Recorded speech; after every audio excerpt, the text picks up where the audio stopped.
What does it take to bring a new food product to market? Why do some states have more restrictive food policy laws than the federal government?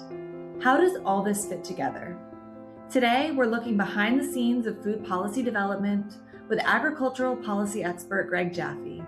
Greg has 35 years of experience in national and international policy and has collaborated with agencies such as the U.S. Department of Agriculture, the Environmental Protection Agency, and the U.S. Food and Drug Administration. His work has also helped shape projects in developing countries, equipping local leaders with the tools to create smart, sustainable policies. Welcome to the Leading Voices in Food podcast. I'm Kate Stanley, a researcher at the World Food Policy Center at Duke University. I'm joined today by my co-host, Katariina Koivusaari, a researcher at North Carolina State University. Together, we collaborate on policy research for the Bezos Center for Sustainable Proteins at NC State. Thanks, Kate. It's a pleasure to introduce our guest, Dr. Greg Jaffe, President of Jaffe Policy Consulting. Greg, thanks for making time for this conversation. Well, thank you both for inviting me to this podcast. I listen to podcasts all the time, so it's always fun to actually be interviewed for a podcast. Great to have you. Greg, you have been involved in food and agriculture policy in Washington, D.C. for several decades and have worked with both Democratic and Republican administrations. Are food policy politics caught up in party differences depending on which political party is running the executive branch? A very relevant question right now. I guess it would be wrong to say that the political party in office doesn't make a big difference in the policies being carried out by the executive branch. However, in the food and agricultural space, and especially in the areas that I focus on, which is really around these new technologies in food and ag and how do those get into the marketplace and adopted, that difference hasn't been so big. Let me give you an example or two. I'll take you back first to about 2000, and we had the Clinton administration. We have the regulation at FDA of biotech crops, and they had a voluntary consultation process. And there were a number of stakeholders and others who felt that that wasn't sufficient. And so the Clinton administration interpreted the Food, Drug, and Cosmetic Act to try to turn that into what they called a mandatory consultation. And they proposed a pre-market notification rule. It didn't get finished before the end of the administration in January of 2001. And so then we had the Bush administration come in. So we went from a Democrat to a Republican. And the Bush administration looked at the same law and looked at that same proposed regulation and said, we don't have the legal authority to do that. And so they withdrew that proposal. And so we still have to this day this voluntary consultation. And I give you that example for two reasons. One, I think what we've seen when it comes to food and policy regulation by different administrations is how they interpret the law. And I say this in very general, the Democrats have tended to be a little more expansive in how they interpreted the law to try to find more legal authority to do things that they might want to do. And the Republicans have tended to look at that language much more restrictively, or look at just exactly what that language said and not try to interpret anything into it. And so you see that difference here between what happened in the Clinton administration versus what happened in the Bush administration. I mention this example because, as many of your listeners may know, right now in this administration, we have the question about voluntary GRAS and whether that's going to become mandatory or not. And some of us who have followed that know that the current FDA has submitted to OMB, to the White House, a proposed rule to make GRAS mandatory. Well, that is the regulatory process for those biotech crops is also a GRAS process. And so it's interesting now that we have a Republican administration who is finding the authority to do that. And we'll see what actually comes out and what the courts do with it. But I think this shows that sort of difference in policies between Democrats and Republicans. But overall, we haven't seen a lot of difference. So in this new administration, I think one of the questions people had was what would happen with a technology like cell-cultivated meat? Where would the regulation of it go forward? There's many in the MAHA movement, I think, that felt that that wasn't consistent with what they wanted. But we've seen that those approvals continue to happen. Similarly, pesticides has been an issue in many administrations. Sometimes Democrats have argued to be much more restrictive in the use of pesticides and to make the regulations much harder. And Republicans have oftentimes said to make those easier for the agencies. But what we see is Pesticides have moved forward under both administrations. People understand the need for pesticides to produce agriculture. And so we have some differences in policy, but on the whole, in this area, I think whether it's Democratic or Republican, they have generally supported following the law. So, Greg, you shared some interesting examples of across administrations how we've seen different actions be taken. And I'm curious, under this administration, for some of these areas you work in, like these novel technologies, what do you see as driving the new federal legislative actions in food policy? The legislative area has generally always been more partisan than the executive branch to some extent. I mean, the executive branch is interpreting laws from Congress. The Congress is setting those. But I think, again, in the area of food policy, we've seen many good laws come out that have been bipartisan. And when I look at how did those laws come to be, I sort of see a couple different scenarios. One, and I don't think this is unique to food policy or ag policy, we tend to see legislation when some crisis has occurred. The example I would give in the food space was the establishment of the Food Safety Modernization Act more than a dozen years ago. And to a large extent, that was reaction to a number of outbreaks, spinach outbreaks, peanut butter outbreaks, egg outbreaks, and people getting sick and some people even dying from those outbreaks. And so that brought a bipartisan coalition together to say we need to give more authority to FDA to address our food supply and ensure it's as safe as it could be. So that's one way we've seen that. A second way we see policy changes when a policy is old or that is no longer in favor. And the example I give there is most recently in this Congress passed the Whole Milk for Healthy Kids Act. And that is a definite change in policy from the Hunger Free Kids Act of 2010. So this changes what milks, whether they're flavored and how much fat they can have and be in the schools programs.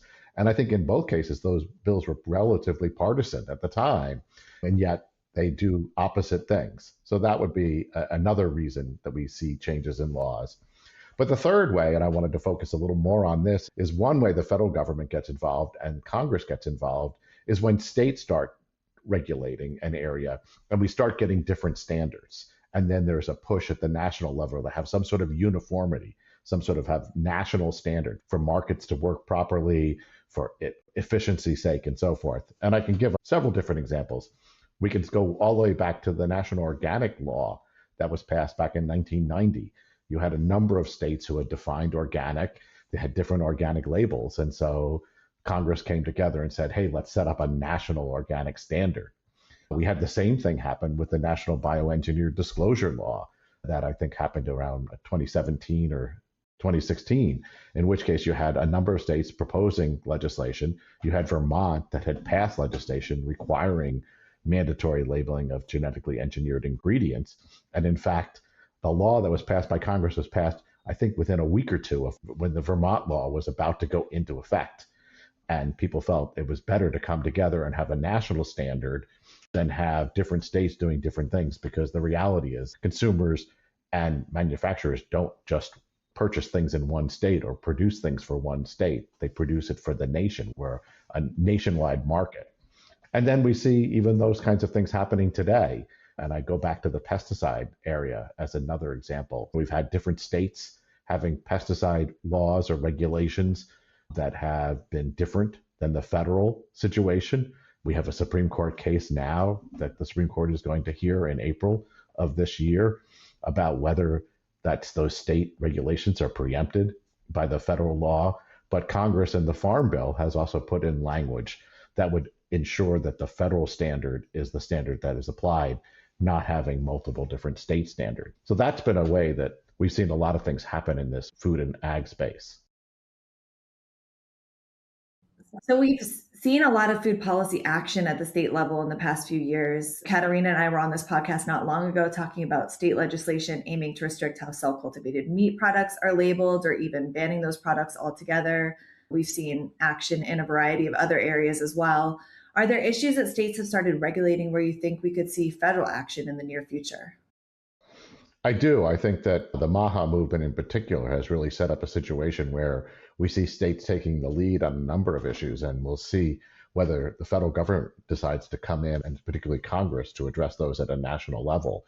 For example, in the area of synthetic dyes and food additives, I think there's some 30 states that have introduced bills, and a number of which have passed, either restricting those use at all in any foods, restricting their use in school lunches, having different labeling associated with many of those ingredients.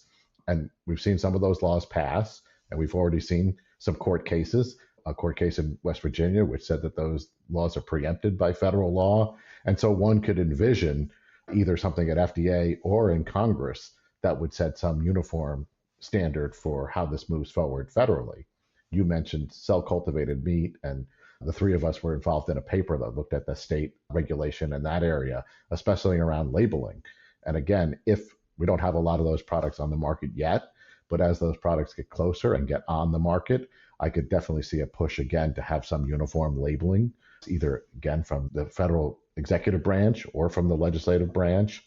And also in areas like ultra processed foods is another one. California has passed a law defining how they're going to define ultra processed foods. We've heard that FDA may issue a definition about ultra processed foods, but I could also see Congress getting involved eventually and setting a standard. I'm sure that in working with US regulatory agencies for so long, you've seen trends develop and persist over time. What would you highlight right now for our listeners? Well, as I said, I've worked very much in this space where we talk about new science, new technology, new kinds of products coming into the marketplace. And how do we regulate that? What are the policies and regulations to ensure that that's safe for humans and safe for the environment, and that there's information and access that's necessary for those safe products to thrive in the marketplace? And so when you look at that, I think I have some observations, I guess, about the US regulatory agencies and what they've done in this area. The first one is that the science tends to move faster in the private sector and in the research community, like you're both in, than it does in the federal government. And so generally, the people in the federal government, who I have the utmost respect for, the career people, tend to always be playing catch up on the science, that the science is moving faster and they're not there. An example I would give is cloned animals. When the industry went to FDA and said, hey, can we put these cloned animals into the marketplace? FDA sort of said, well, wait, we need to look and see whether we need to do a risk assessment to see if there's any risks out there. And they spent a couple of years doing that, and they asked for a voluntary moratorium while they were figuring that out. In the end, they figured out that for many cloned animals, there was no risk and there didn't need to be regulation, but they had to catch up. They had to catch up on the science. And so I think that's the first thing. It's important for industry and public sector scientists like yourselves to make as much information about new technologies and new products available in the public realm so that those experts in the federal government can stay as close as possible to what is happening. Second is anytime you have a first of a kind product, you talked about cell cultured meat, Kate, a little while ago. We can talk about biotech crops. We can talk about a number of genetically engineered salmon. We can talk about a number of different new products of methane reducing feed additives. The first of its kind is always going to take a little longer to figure out what is that regulatory pathway. It's great to be the first into the marketplace. You get a lot of advantages, but I guess one of the disadvantages is that you probably have a little slower regulatory time frame. That again bodes for that transparency, for that additional information. The third thing I'd mention, and you would think, oh, this is something that is sort of a given and expected, and that is the level of transparency that we have in our federal government. But that's not true. I've traveled around the world, and many governments don't have that. But interestingly, most of our regulations are, they're all publicly available. There's lots of guidance documents out there. We can go online today and see GRAS applications and decisions made at FDA. We can see what information was submitted for cell cultivated meat products and what decision the agency made on those. We can do that for genetically engineered animals and for genetically engineered plants. And so we do have a fair amount of transparency, and I impress upon people to use that to their advantage. I think that builds trust for consumers, but also for people in the industry. It helps them learn so they can be as efficient as possible when they go through the regulatory process. And the final thing I might mention is it may look like from the outside the government moves slow all the time, but I think having been inside the government and in the role I played as the chief regulatory officer at USDA, That slowness, in part, is to make sure that the government speaks as a single voice. So we've been talking a lot about FDA, and we talk about USDA, but there are actually some 18 or 20 different agencies that actually regulate different parts of the food supply, for example. And so a decision made in one agency may have some indirect impact on a decision or a regulatory process in another agency. And so it's important before major decisions are made or major regulations are promulgated that we have an interagency review of those things to make sure that the government is speaking consistently with one voice about how they interpret laws, about how they apply risk assessments, about how they look at safety and so forth within the context of their laws. And that sometimes takes some time. It is a big bureaucracy, a big government. And again, that could be looked at upon negatively, but at the same time, you can look at upon that positively as an opportunity to make sure that the decisions that are made in one place are consistent with other decisions and other statutes in another place. Thank you for sharing that. It's really helpful to get more insight into the policy process. Let me ask you one final question. For organizations seeking to navigate through state and federal regulations in order to bring a food product to market, what are key takeaways you would highlight? Well, there are a number of them. First, I would tell companies or public researchers, whoever is bringing a product to market, to be as transparent as possible. Put as much information about your product and your technology in the public record, especially if it's in peer-reviewed journals that are accessible to everybody. That is only going to come to your benefit. That's going to help the regulators. They know that information is out there. They know that other people have that information. They can utilize that to help make decisions about whether there is a food safety or a risk to the environment, and then how maybe to address those risks. So that would be my first response. The second one is, and I think, again, this is something that I thought was going to be universal when it came to interactions between the regulated community and the regulators, but it's not around the world, and that is to consult. All the agencies that I've worked for have open door policies where they say, if you have a question as you're thinking of bringing a product to market, come in and consult with us. Come in and talk to us. Let us help you figure out what the regulatory pathway is going to be, what the data you are going to need is, why we need that data, and go through all of that. And in my consulting business, that's one of the things I do. I help facilitate those conversations between one of the agencies and a client. And I think that just the earlier you do that and the more often you do that, the more efficient you will be, the less money you will spend, the quicker your review process will be. And while I have clients who don't always agree with the decisions by the agencies of what information they might need or what regulatory process they have, it's still better to know that up front and earlier in the process than later in the process. The third thing I mentioned is to be a little creative. The regulators, they're trying to ensure they're representing the public, and they're trying to make sure that a product is safe for human consumption, for animal consumption, for the environment.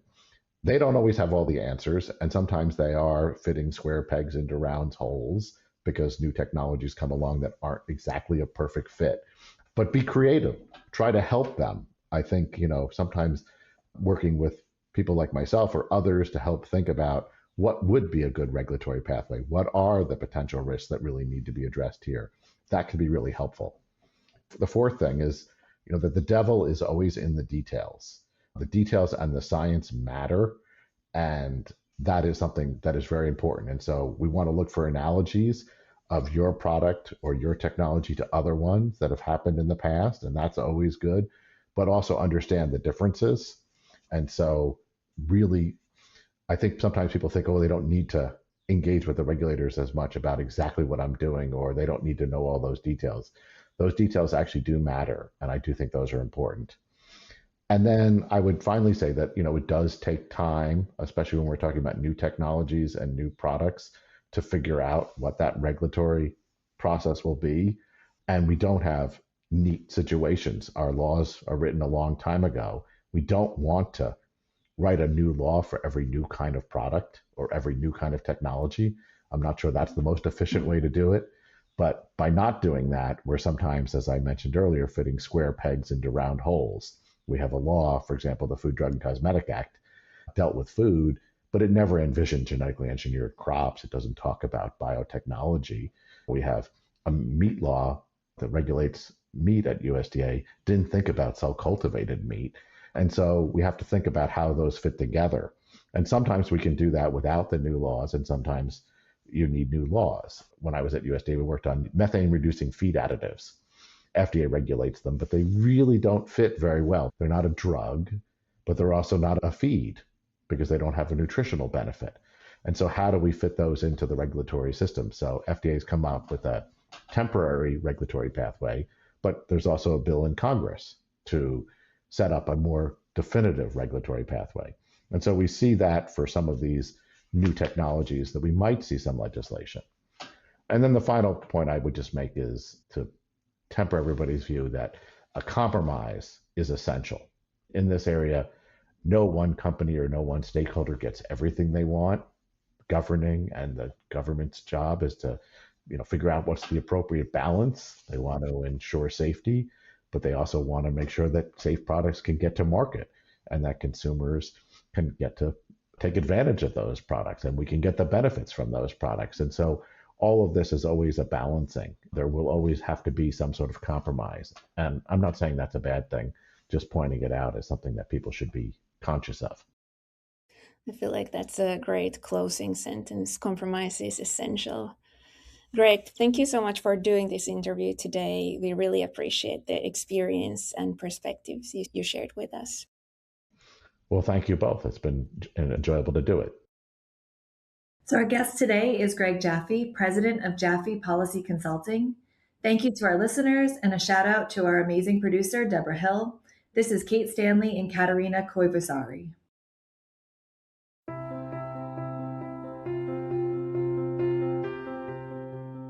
Thank you for listening to the Leading Voices in Food podcast.